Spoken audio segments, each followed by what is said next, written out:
Eto guys, may pag-uusapan lang tayo ngayon ha. Ito ay patungkol sa mga pinaggagawa na ngayon ng mga didilis, no? Merong galit, merong nag-aaway, merong namamalimos. At yung mga namamalimos mukhang mambubudol na naman. Di ba? Ito, magandang pag-usapan natin ha. At basahin natin. Ito mga didilis, makinig kayo. Para sa inyo itong mga hinayupa kayo. Para kayo ay makaiwas sa pambubudol, ay ito ha. At atin itong i-discuss, okay? Sige. Ito, basahin natin ang sinabi rito ni... Ay, wait. Teka lang ito ha. Okay. Sandali. Okay, basahin natin itong sinabi ni Kipichu. Itong si Kipichu. Dito ko babasahin ha. Ang sabi niya rito, to those who would like to financially, ulitin ko to those who would like to financially help the Brave 18. Tatagalugin ko sa lahat, sa lahat daw ng mga gustong tumulong dun sa busabos na 18. Dun sa gustong maglimos. Please message MJ Kiambao Reyes for details. Message raw itong si MJ. Si MJ para siyang taga-ipon ng pera, matik. Mabuburautan na naman kayo. Reports are coming in. There are now warrants of arrest. Aray ko po, Rudy! Diyos ko po! Issued today and they might need help with bail. We're just volunteering help. They're not asking. Sa mga didilis dyan, binubudol na naman kayo. Di ba ga? Namamalimos sabi rito ni MJ Kiambao, guys, for those of you who wish to help Attorney Levito Di Baligo and the 18 Maris for their bail, PM nyo po ako and we'll give you attorney's bank account details. Mga didilis! Binubudol na naman kayo. Magbigay na daw kayo. Namamalimos na. Alalahanin nyo, iisa pa lang ito ha. Iisang warrant pa yan. Madami yan. Alalahanin nyo, may sinasabi ko ha, yung warrant sa Marawi. May parating pa. Ay, Diyos ko po, Rudy!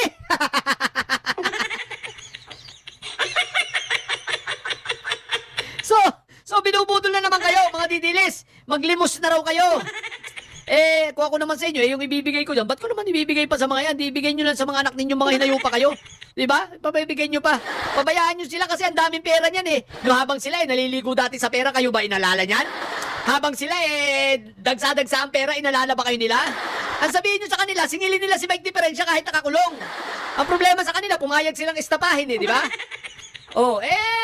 Ano nila yan? Bahala sila sa buhay nila. Diba? Pumayag silang maestapa anong gagawin nyo? Diba? Kasalanan nyo ba yan? Maestapa sila. Alam nyo naman si Mike Diferensya sa loob. Paano pa kayong babay? Ay, Diyos ko po, Rudy. Kaya ako sa inyo, bayaan nyo na yan. Namamalimos na.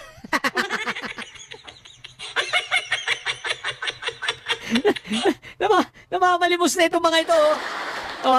So, iisa pa lang yan ha. Iisa pa lang yung lumabas na warrant. Pero hindi ko pa na-check kung saan warrant ha. Diba? Pero iisa pa yan. Marami yan eh.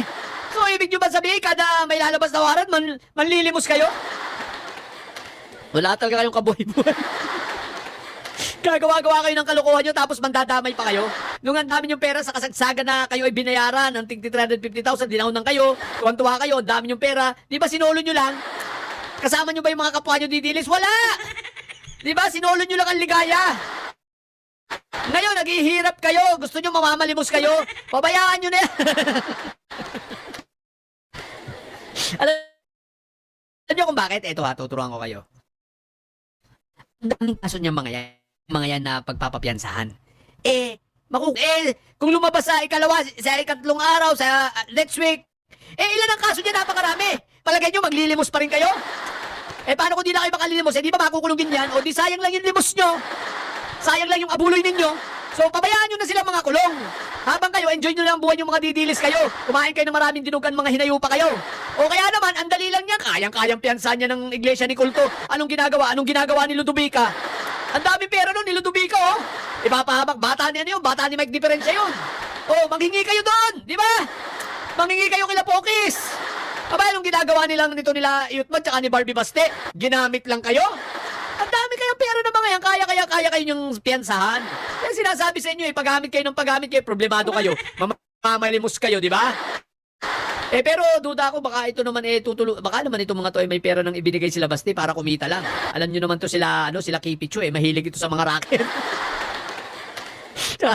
Tsaka yung mga Slim J, di ba? Mga rakista yan mahilig sa racket, di ba ka? Kaya kung ako sa inyo, pabayaan nyo na yan, mangungulungan din lang yan, sayang lang abuloy nyo. Pabayaan nyo yung mga amo nyo mag-abuloy dyan. Di ba? Yung niya-abuloy nyo dyan, ng mga bobong didilis, ibigay nyo na sa mga anak nyo. Pero maiintindihan nyo kaya ako, bubunga kayo. Malamang sa hindi, bubunga kayo mga hinayupa kayo. Sige, punta tayo sa pangalawa. Ito, panoorin na. Friends, Teka lang, from the online attacks of Mahal. Teka lang, easy ka lang. What the heck? Masyado itong masyado itong atribida to si... panoorin natin ito kung anong sinasabi nito. Ito sa mga hindi nakakakalala, ito po si Tio Moreno, ito po si Palaigit, Ito po yung vlogger na pumunta ng spa. Aba, nagtai doon. Nagpalaigit doon sa spa. Sa sauna, 'di ba? Yung sauna, yung may rack na umiinit, ganon sa sauna. No? So, nagsauna, aba, umigit doon. Tumae, nangamoy yung sauna. Ito po si Palaigit. First time yata nakapasok ng sauna yun. Nagtay sa sauna. Ito, nagdadrama ang hinayupak. Pakinggan natin ang drama niya, ha? Sige. I considered you as friends. Guys, ang sinasabihan nyo na I consider you as friends ay yung mga kasamahan niya, ha? Sila Joey D. Biber yata itong mga ito. Tsaka syempre yung kanyang dating muntik maging asawa. Ngayon na si Alvin Chipmunks. Ngayon parang LQ na sila. Dahil nagsimula yata ang away nitong dalawa kasi maligaya pa ito nung nakaraang taon Magkasama pa itong nag-Christmas habang si Alvin Chipmunks iniwan yung kanyang kanyang asawa sa asawa sa the Netherlands, ha. Gay din yung asawa ni ni Alvin Chipmunks. So iniwan kasi nga akala nila magkakaigi sila, magkakaasawaan sila. Kaya lang may kondisyon itong si Palaigit, no. Ang kondisyon nito kailangan siyang bayaran. Bayaran ng 20,000 euros para pakasalan lang si Alvin Chipmunks, tapos si Alvin Chipmunks iiwanan naman yung kanyang asawa. O di ba ga, lupit? Hindi nagkabayaran. Ayan, ang resulta. Mukhang nag-away-away. Sige, pakinggan pa natin, ha. Ay, siya nga pala, alam mo, isa sa mga pinagtatalunan nitong mga ito, yata, dun sa pagkaka-interview ni Alvin Chipmunks kay Inday Sayad at sa Faxilic pala, o ano ba? Sinasabi siya rin, Faxili o Faxulay ka? Faxili ka? Ano ba talaga? Napapasulay ka tuloy ako, what the heck? O sige, pakinggan natin, what the heck? I am even defending you from the online attacks of Maharlika, Edwin Hamora, Channel 167, Maui Spencer. Nambabaoy na! Hoy! Ano ito mga lino? Palaigit! Mambabaoy ka pala Huwag ka nang babaoy! Tutulong-tulong ka, mambabaoy ka! Anyway, shoutout nga pala kay Madam Brua. Hiniram lang natin ang video na ito. Hiniram lang natin ito kay Madam Brua. Sige, tuloy tayo. Ano pala ito, mambabaoy. Mahirap humingi ng tulong dito ba? Mga didilis, mag-iingat kayo na humingi ng tulong dito, babauyin kayo nito. Isipin mo, nang babaoy na. Nang babaoy ng putik na yan. Ang ngayon ako yung kinakalaban ninyo, pinagtutulungan pa. Just because untimely I have posted a certain opinion. Hindi ko naman talaga alam na didiktahan pala ako. On what? Kasi naman hindi mo inaalam Alam mo naman na script lagi ang mga... Alam nyo naman na may script lagi kayo. Lumalabas ka sa script. Kasalanan mo yan. Anong pangalan nito? Palaigit. Alam mo namang may script kayo tapos lalabas ka sa script nyo. Mali talaga yun. Hindi talaga tama.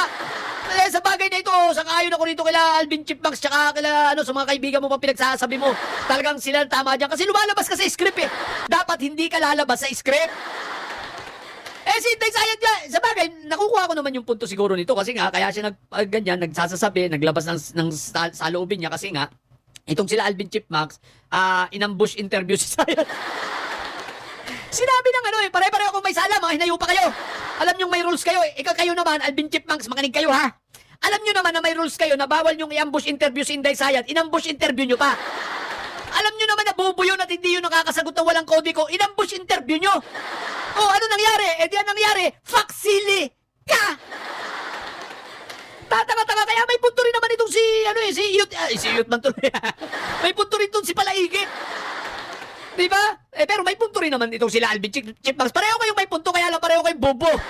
Pareho kayong tatanga-tanga. Yung isa, hindi sumunod sa script. Yung isa naman, ang ambush interview. Sinabi ng si Inday Sayad, hindi pwedeng ina-ambush interview. Dapat ang lahat ng tanong doon ay scripted. Dapat lahat ng tanong doon, 1 week before, ibibigay mo.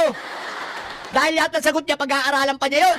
Yung, kita mo yung itok-itok, alam mo ba bago niya namin more ngayon? Yung sagot niya doon sa interview nila Bayot Bay, ano yun? Siguro mga 2 weeks yun. Yung mga tanong na yun, 2 weeks yun ibinigay kay Inday Sayad kasi talagang pinag-aaralan niya yan. Tandaan ninyo, si Sayad, pag sumasagot yan sa mga interview, talagang aral na aral yan. Talagang pinagbuhusan niya ng panahon, pinagbuhusan niya ng oras, talagang inanalyze niya ang lahat ng kanyang sasabihin. Kaya bago kayo magtatanong, walang ambush-ambush interview. Kailangan, pag magtatanong kayo, at least pinakamahina ang 1 week prior sa interview, ibibigay nyo na kung ano ang tanong. Para sa ganun, maganda ang kanyang sagot. Tatanga-tanga ka na naman, Alvin Chipmunks, kaya nababatrip sa'yo ito si Palaigit. Sige, Palaigit, tuloy mo yan. Diretso. To say and right. Hindi ko naman pala alam na maling-mali ako, kayo ang tama sa lahat ng bagay. Kawawa naman si Palaigit. Tsaka naman, wala naman siya kaalam-alam na maling-mali siya, tapos sila lang ang tama sa lahat ng bagay. Basta mga didilis, ang gulo eh. Lagi, pare-pares naman ba yan? Nag-aaway-aaway. Pare-pares naman kayong bayad, mga nag-aaway-aaway pa kayo, mga hinayo pa kayo. Ito rin natin. Dahil kung alam ko palang kayo lang ang tama, I should have stopped. Kasi 2020, nagpa-viral na ang mga sinusulat ko eh. Ano to? Nagpa-viral itong mga sinusulat ko. 2020 pa. Sige. Tuloy natin. I considered you as friends. Ayun, doon na nagtapos.